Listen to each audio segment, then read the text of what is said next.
Welcome on into the All Aussie Rules Football Podcast. This is episode number 14 for season 2026, and today we're taking a look at round two. It is our preview episode for round two. The 7 games coming up this weekend, 4 teams have a bye. The rest are all hitting the park. We're going to be taking a look at all of these matchups coming up this weekend. We'll end the episode with our tips for this weekend's matches. So stick around. Hope you enjoyed. Don't forget to hit that follow or subscribe button depending on what platform you are currently watching this one on. We have 2 episodes every single week, Mondays and Thursdays. Thursday is our preview episode. Monday is reviewing the previous weekend's games. So let's jump into it. That's what we're all here for, game by game. Let's jump into the first. We kick off on Thursday night footy at the MCG. Hawthorn sitting 1-1. After 2 matches, and Sydney Swans sitting 2-0, but things may be about to get tough for the Swans with a few injury concerns. Hawks will be favourites. There's no doubt about it. It certainly would have been a lot closer in the markets if Sydney didn't have a couple big outs. Teams have just been announced. We kind of knew which way it was going anyway. Hawthorn, no change from last week. Sydney, 2 changes. Isaac Heaney out. Errol Goulden out. 2 massive outs. Hopefully Heaney only missing the 1 game. Errol Goulden's going to be missing a fair chunk. Maybe all the way up until almost finals, which is crazy. Certainly will be well into the back half of the season, I think, by the time we see Errol Goulden again. How do the Swans cover it? He was obviously a big concern for them last year, him missing the first half of the year. I know they had other injuries as well. But this is a tough one. This is certainly a tough one for them when you consider the fact that Heaney's out as well. Where do they get their midfield from this week? Chad Warner, there's probably a lot more pressure on him this week. I think his 2 games so far this year have been a little bit underwhelming, if I'm being completely honest with you. But if he can get to his best, that will certainly help cover it. They still have a really good forward line. Their back line is really good as well. So it's about kind of trying to break even in that midfield battle, where Hawthorn last week absolutely dominated the midfield battle against Essendon, granted.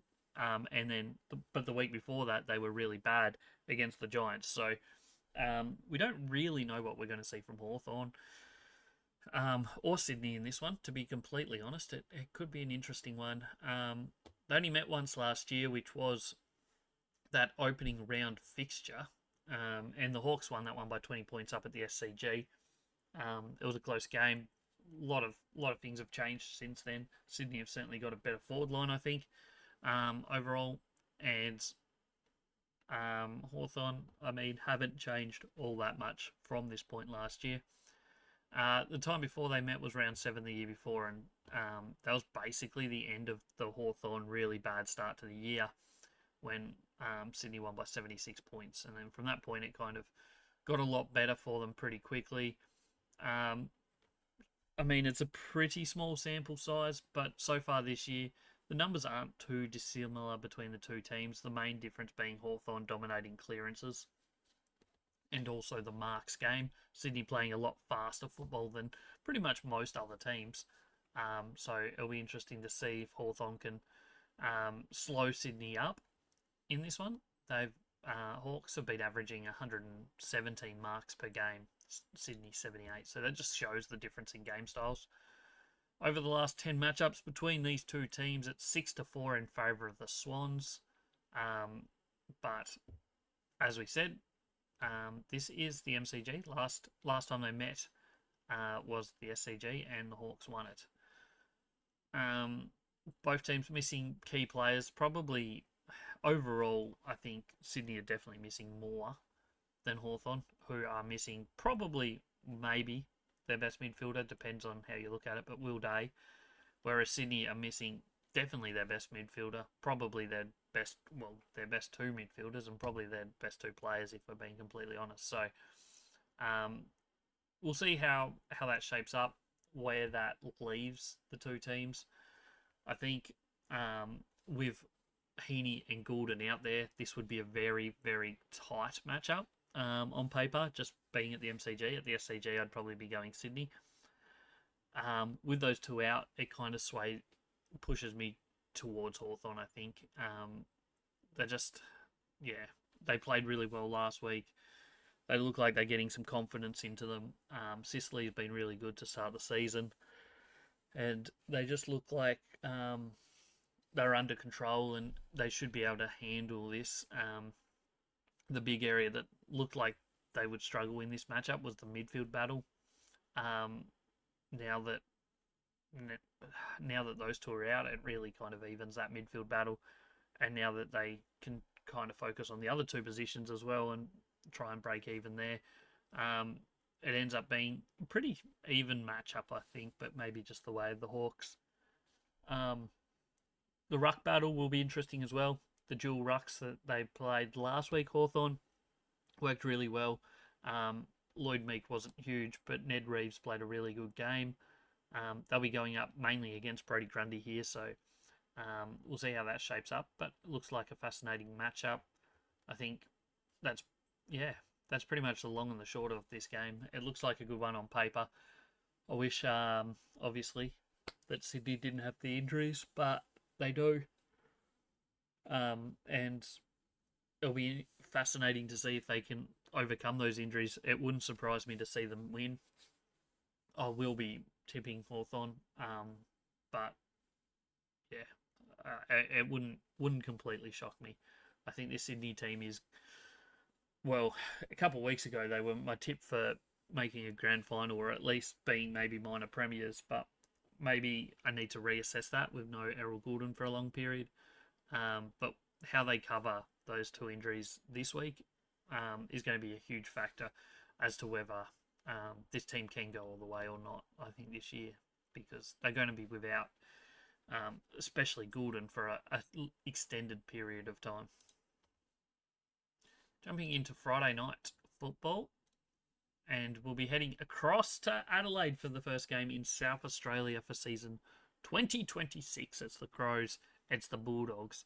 This is another one that looks like an absolute ripper on paper. Adelaide 1-0, won their only game this year so far against Collingwood at the MCG last weekend. Huge victory for them. And the Bulldogs, another team that got a monkey off their back already this year. They're 2-0, having beaten Brisbane up in Brisbane and then GWS at Marvel last weekend. So two undefeated teams going head to head. Bulldogs, really high scoring team at the moment. Adelaide played against Collingwood, who are last year one of the best defensive teams. So I don't know. I think they're going to be better offensively than they showed last week. They still won by 14 points and got the job done, but we'll see how that shapes up here. This game could be high scoring. Could not be as well, but I would imagine it will be. Probably similar sort of scoring game to the Bulldogs-Brisbane game 2 weeks ago. Bulldogs obviously have dominated clearances this year. Their inside 50s, maybe not spectacular, but their efficiency inside 50, especially last week, was really, really good. So they're dominating clearances and dominating efficiency in the forward line. So that's been really beneficial for them. They only met once last year, and the Crows did win that one by 11 points. That was in Melbourne at Marvel Stadium as well. So a really good win last year for the Crows. 2024, they met once as well. That was over in Adelaide in round 22, and the Crows won that one by 39 points. And they met in 2023 in round 10. That was the last time the Bulldogs won. They won by 45 points. Market suggests it's going to be a close game. On paper, things look like it's going to be a close game. I think the fact that it's in Adelaide certainly tilts it slightly further towards the Crows. I think. Maybe. Last 10 matchups between the two teams, 5-5.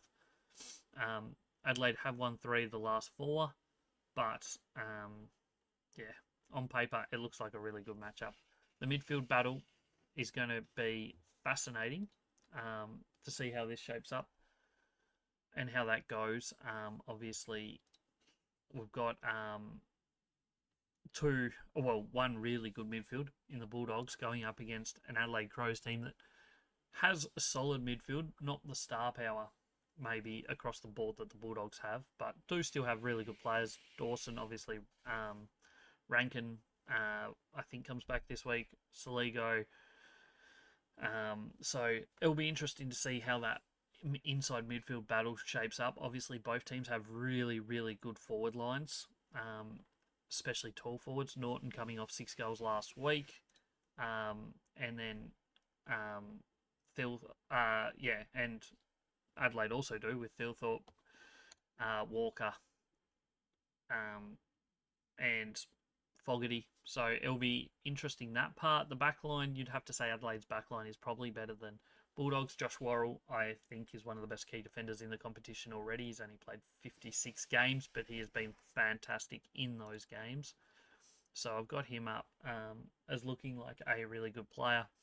And that, I think, will just shape this match, is how the two forward lines manage to beat their opposition. I think the Bulldogs' backline has looked pretty good this year, but they did concede a massive score against Brisbane.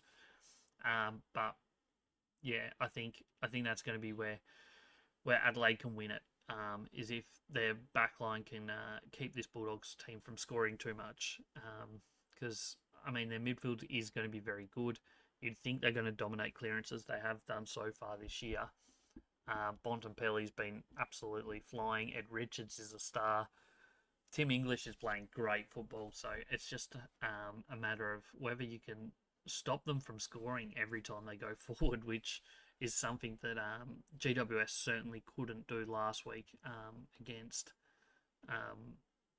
the Bulldogs. For notice sake, I know it's only a very small sample size, but Bulldogs scoring almost 60% of the time they go inside 50 at the moment this year, which is quite high. So yeah, it's going to be a good game. I think on paper this one looks like probably game of the round, you'd have to think. The Thursday night one might have been if we had Heaney and Gordon out there, but we don't. So I think this is going to be game of the round. Hopefully it lives up to expectations. It looks on paper that it's going to be a ripper. So that's what we're hoping for. Next up, we head to Saturday afternoon football, and we're heading to the MCG this year for the Richmond v Gold Coast matchup. I think everyone will remember the first time these two teams met last year. That was at Marvel Stadium, though, not the MCG. And the Tigers managed to win by 11 points over the Gold Coast Suns that day, in one of the biggest upsets of 2025. And then they met again later on in the year, round 21, up on the Gold Coast. And this one was an absolute domination by the Gold Coast Suns. They got their revenge, kicking 16-11 to Richmond's 2 goals 11. Not a good return in front of goals by the Tigs that day, as they go down by 84 points. No surprise, Gold Coast are going to be your massive favourites. They're 2-0. They're averaging almost 130 points a game while conceding about 70. So they're cruising offensively, defensively. They've conceded 10 goals both games. They're looking great. Nothing could be going better for them. Vice versa, the Tigers are 0-1, having gone down to Carlton last week by 4 points. It was a good second half performance from them. They just wasted too many opportunities in the end, kicking 9 goals 17. Inaccuracy is certainly something that the Tigs are having trouble with over the last couple of seasons. There's been a few games where they've kicked really poorly. It's hard to see a way where they're going to win this game. I know they did win the one at Marvel last year. I don't think they'll get away with that this time against Gold Coast, who are just absolutely flying. The clearance numbers should go the way of the Suns, inside 50s. The inside 50 numbers actually weren't too bad from Richmond last week, but their ability to score from those inside 50s was quite poor, certainly in the first half. And then in the second half, they just kept missing, mainly through Tom Lynch. I think we're going to see a Gold Coast Suns team here that controls the football for big parts of this game. They'll have a lot of the football. They've been really good so far at going fast, but also at other times slowing it up. We were saying about how the Bulldogs scores per inside 50 was at like almost 60% so far this year from 2 games. Gold Coast, who have arguably been maybe the most impressive team so far this year, they're scoring at 47%, so more than 10% less than the Bulldogs. And Gold Coast are absolutely flying, scoring a lot of points. So that's just pointing out more so that the Bulldogs are really, really efficient going forward at the moment. They're a team that it's hard to see where Richmond are going to get enough scores from this year, but certainly in this game against Gold Coast. Petrarca's flying, Anderson's playing great. The ruck battle maybe not should, but Nank wasn't spectacular last week. The midfield of the Tigers wasn't fantastic. They relied a little bit on some skill errors from Carlton in that second half, I think. So I think on paper, it's just going to be the way of the Gold Coast Suns. They've won 6 out of the last 7 matchups between these two teams, going back to 2021. Before that, it was a matchup that obviously Richmond dominated for a few years while they were right up the top of the ladder. But since 2021, it's pretty much been smooth sailing for Gold Coast Suns. And I don't see a world where that's going to be any different in this matchup. So we're saying Gold Coast. I don't know if they'll absolutely thrash them or not, depending potentially on how accurate Richmond are in front of goal. If they can make use of their shots and kick straight, then maybe, just maybe, they can put up a bit of a fight for at least a half or so of this match. But this Gold Coast Suns team does look really strong. So it's hard to suggest that the Tigers are in with a realistic chance in this one, even though it is at the MCG, where the Gold Coast Suns do not play that much football. On to the next game. Well, let's go just one game at a time, please. Is GWS versus St Kilda. Angie Stadium, and this one is all of a sudden looking like an important matchup for multiple reasons. GWS will be starting favourites, quite comfortably starting favourites. I don't know if they should be that much. The two teams met twice last year, and both times St Kilda put up a bit of a fight. They only lost by 28 points in round 5 in the St Kilda home game, and then the GWS home game in round 24. The Giants only won by 11 points. Make of that what you will, but Giants did win both matchups. Obviously, Giants are 1-2 after 2 weeks. Really good game against Hawthorn, followed by an absolute stinker last week against their bogey side, the Bulldogs. On the other side of the fence, St Kilda have put up 2 fights and lost them both by 13 points, or 12 points week 1, 13 points week 2. They wouldn't have wanted to be starting 0-2. They definitely will not be wanting to start 0-3. After what we've seen from St Kilda in recent years, where mid-season they're 5-6 games out of the 8, and then they have a really good run home where they win 75+% of their games and miss out on finals by a couple. They just can't afford it again. I know last year they started, I think, 3 wins and a loss, and then fell apart over the next 8 weeks. So to start 0-2 this year, I know it's concerning. Collingwood, I don't know what we make of them right now, but maybe Melbourne are better than we expected. Maybe they are genuinely a team that could play finals. I didn't think that was a possibility, but having seen them, they were pretty solid. But in the end, St Kilda has to win at least one of those 2 games, and they walk away with none.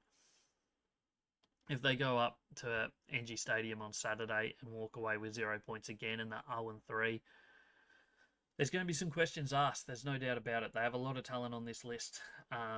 They don't have too many concerning injuries right now, and like to star players or anything. So they just really have no excuse.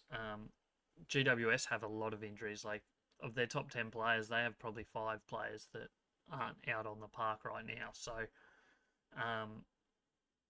this is just a game that the Saints have to go and win. But at the same time, GWS are probably going to be going into this with a mentality that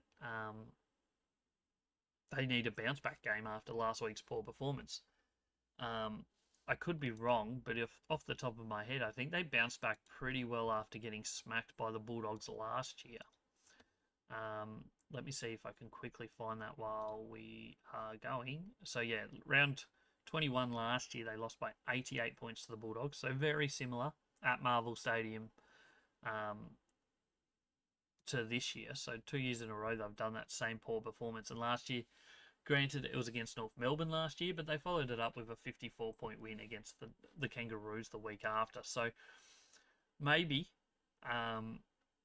this is a little kick in the pants last week just to wake them up a little bit again, because, I mean, they were very, very good against Hawthorn to get that win. Their forward line was firing. They just really struggled with ball movement. They couldn't get the ball out of the centre last week, and a lot of things went wrong. So maybe they address them and we'll see a much better performance this week from them. I mean, that's what we're all hoping, I guess. But at the same time, St Kilda will be hoping that they can be the team that improves. I don't know. Getting away from the MCG probably helps St Kilda a bit. I don't know if that's their best ground. But yeah, that's pretty much everything from that game, I think, that we need to talk about.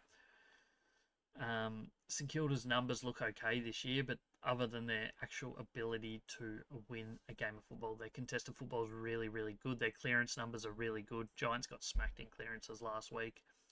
So if the Saints can win that first ball, get the ball forward, they're a genuine chance to do okay here. It's just a matter of whether they can do that this week, and defensively if they can stop the other team from scoring as well.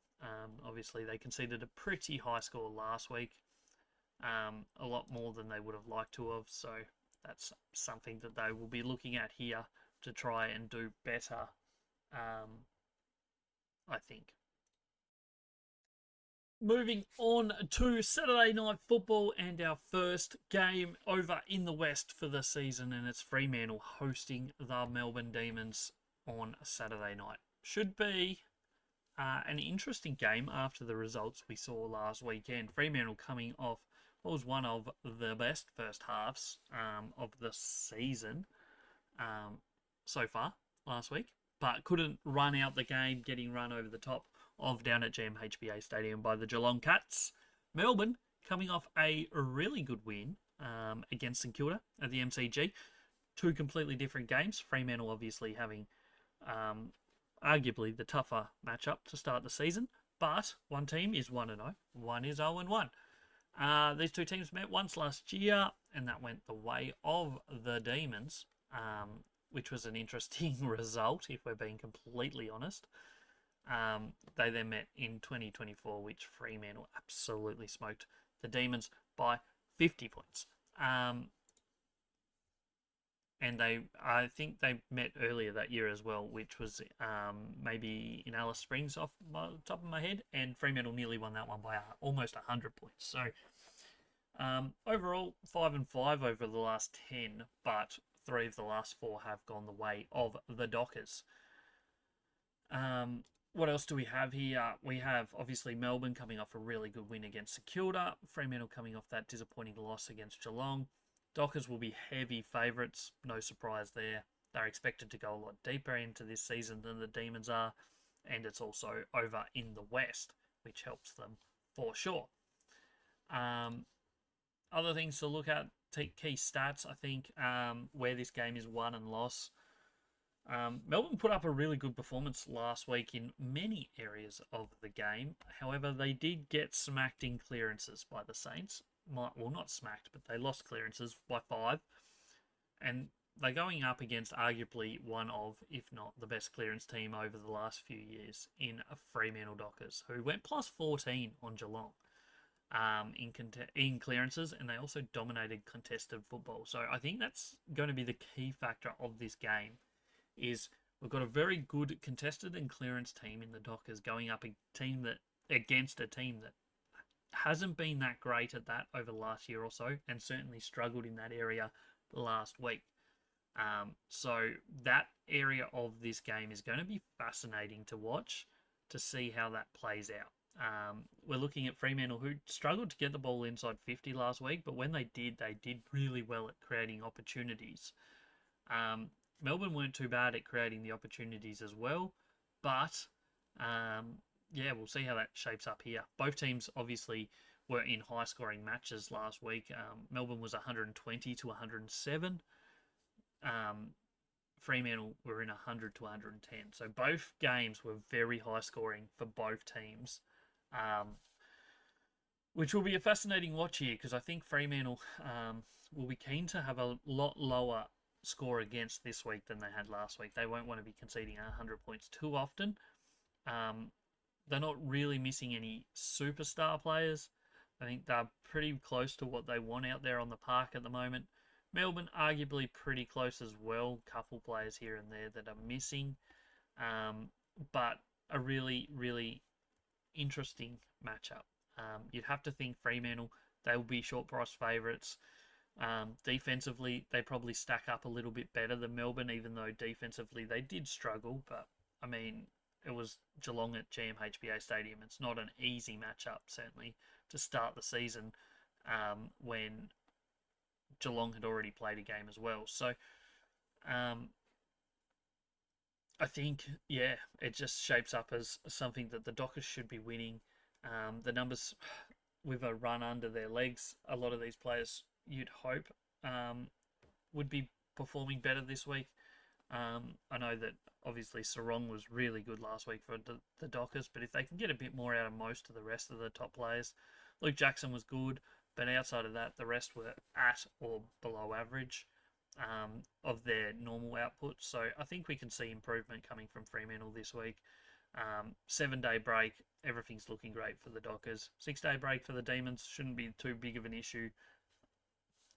We'll learn a lot about the Demons this week, I think. I don't know what we read out of last week's game. Obviously, there's been quite a lot of talk about how good they were and how good they're going to be this year. But I'm not fully convinced just yet. But we'll watch this one. We'll watch this space. If they put up a really good performance here against Fremantle, then we can start talking about maybe Melbourne being a finals team. But as yet, we'll wait and see how they go this week. I think that's everything I've got for that game. So we'll now jump into Sunday football. We've got two games on Sunday. The first one over in Adelaide. We got Port Adelaide hosting Essendon. Port Adelaide short price favourites in this one, which arguably is interesting. Both teams were coming off really poor performances last week. Port Adelaide losing by 60-odd points to, or 50-odd points to North Melbourne. And the Bombers losing by 60 points to Hawthorn. So both teams coming off bad games last week. These two played in an interesting matchup last year, the only time they met in round 3 at Marvel Stadium, in which the Bombers did win, kicking 9 goals 18 to win by 12 points over a team that kicked 8 goals 12. The time before was 2024. Obviously, Port Adelaide were pretty consistent that year and did actually finish second on the ladder in the home and away season. So I don't know if we take too much notice of that matchup. It's going to be a sloppy affair, you feel. Based on what we saw from both of these teams last week, it was not super pretty. Bombers really struggled to move the ball. They probably overhandballed it. They really struggled to transition the game at times. Whereas Port Adelaide, I think they played probably better than the scoreline suggests. They had a really bad spurt in the middle period of that game. Where, like, just before halftime, where they probably got blown out of the water. And that might be the difference, because if you look at the key stats, I know it's only one game for each team, but a lot of things point towards Port Adelaide being too strong here. Like last week, Essendon had the ball in their forward half for less than 40% of game time. They had both teams got smacked in contested football and smacked in clearances, which leaves us wondering where that leaves both these teams when they meet each other. Will either team ever get a clearance? I mean, one of the teams will have to at some point, you'd think. They did it in different ways. Port Adelaide more points from turnover. Essendon more points from stoppage. I mean, overall, Port Adelaide probably have the better stat sheet from last week, but most of it's just narrowly. Like both teams conceded over 100 points quite comfortably, like 113 for Port Adelaide, 145 for Essendon. It's going to be an interesting watch. Port Adelaide were kind of Essendon's bogey side until they met last year. 8 times before that, Port Adelaide had actually won. So maybe that monkey off the Bombers' back might help them reenact that again. It is in Adelaide, so that's going to be tough. The ruck matchup, both teams probably not great in that area. Both teams have midfielders that can dominate a game. Zach Merritt, Zach Butters, Rose. Overall, I think Georgiadis is the best forward on the ground quite comfortably. He's the most likely to be kicking quite a lot of goals. So if Essendon can nullify him and keep him to 1 or 2, they might be able to stay in this game. But if he gets off the leash, they might be in a lot of trouble. I think on paper, it's a game that you have to tip Port Adelaide because it's in Adelaide. But at the same time, I'm not confident in either of these teams after what we saw in round 1. As we do argue, though, here we do kind of forgive a bad performance in the first week or two just because that's football. It happened last year. A lot of teams got smacked early season and came good later on. So I think we watch this one mainly. Probably go with the safe tip and then make decisions based on both teams after that. Is probably how we're going to do this. I think that at least is how I'm reading the situation at the moment. Final game of the round is heading back over to the west. It's West Coast North Melbourne, Optus Stadium. 2 of the bottom 3 teams from the ladder last season, 16 v 17. 16 v 18, sorry. Both teams will be hoping they can do better this year. Whether we get that from both, I doubt it, but North Melbourne had a really solid start to their year, so they'll be starting favourites here after beating Port Adelaide comfortably last week. The Eagles weren't terrible over on the Gold Coast. They actually won the second half, so that was a positive sign for them. But this is going to be tougher. There's no doubt about it. This is, not tougher, but this is... Should have got my words a bit better there. This is a lot more pressure-filled. They went to the Gold Coast with zero pressure, really. Nobody expected them to put up a fight or be in that battle, and they weren't. Granted, they absolutely weren't. They got blown away in the first half. This one, North Melbourne probably expected to win it, but West Coast aren't going to get that many chances at winning games this year, and this is an early opportunity. So this is a bit more pressure on them. The stat sheet says they can't win it. A lot of things probably say they can't. They have played some pretty close matchups over the last couple of years. Like last year, they met mid-year over in the West. I think that was at Hands Oval, and North Melbourne only won by 10 points. They met twice in 2024. They split the games, West Coast by 5 and North Melbourne by 9. 2023, both matchups were within 10 points. Both were 5-point margins. 2022 was 15 points. So they're having a lot of close games over the run of the last few years, while both teams have been quite low on the ladder. So maybe it's a close one again. You look at the numbers last week. and compare the two teams. I know that West Coast played against Gold Coast, who are a top team. North Melbourne played against Port Adelaide, who look like being a bottom team. So it's hard to read too much into it, but North Melbourne were really good in the contest. They were really good in the clearance game. They're both areas where West Coast struggled. The transition game from West Coast actually wasn't too bad. Their efficiency going forward wasn't too bad. It's going to be about creating opportunities. How do they find abilities to score and create those opportunities? They only managed 39 inside 50s last week, whereas North Melbourne created 51, granted against a lot worse opposition. I think this is a game where you just got to back your judgment and go with North Melbourne. They're a team that should be winning the first few games of their season. They should be in a really solid spot after round 4 or 5, maybe even 6 or 7. Whereas we probably expect a tough season for West Coast. If West Coast can steal this, that would be huge for them. I'm not super confident that they can, based on what we've seen. North Melbourne were really good last week, and they have room for improvement, North Melbourne, as well. Some of their good players didn't play super games. Like Luke Davis-Yanaki was probably below average. Harry Sheasel was probably below average. The next couple, I mean, Cherry was around about his normal. Jai Simpkin was above average.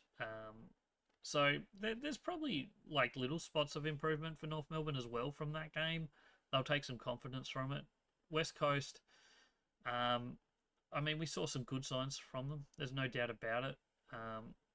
But there's a long way to go before we're confident that this team is ready to consistently compete. But this is about as good an opportunity as they're going to get. Certainly early season. That's pretty much all the games. Well, it is all the games, to be completely fair. So we'll jump into our footy tips for round 2. So far this season, we're 8 of 14. We went 6 of 9 last week. And hopefully we can have a better week this week. 7 games to go through. Hawthorn, we're going over Sydney by 15 points. Solely because of those couple outs for Sydney. I think they're going to really struggle to cover Heaney and Goulden at the same time. Friday night footy, I've got it being a close one between Adelaide and the Bulldogs. 5 points to the Crows. That is our game of the round. If you're going to watch one game this weekend, Friday night football is the one to watch. Saturday, Suns should be too strong for the Tigers. Hopefully we get a little bit straighter kicking from the Tigers this week. I've got the Suns by 45 points. Giants by 7 over the Saints. This game could go either way. I'm not confident. But as I said earlier, Giants did bounce back reasonably well against North Melbourne after getting smacked by the Bulldogs last year. Dockers on Saturday night over the Demons by 29 points. We'll learn a lot about the Demons this weekend, but I think the Dockers should be too strong. Power against Essendon, I'm not confident. I'm going Power by 13 points. But as I said, it's one where we're going to watch and see where both these teams are actually at.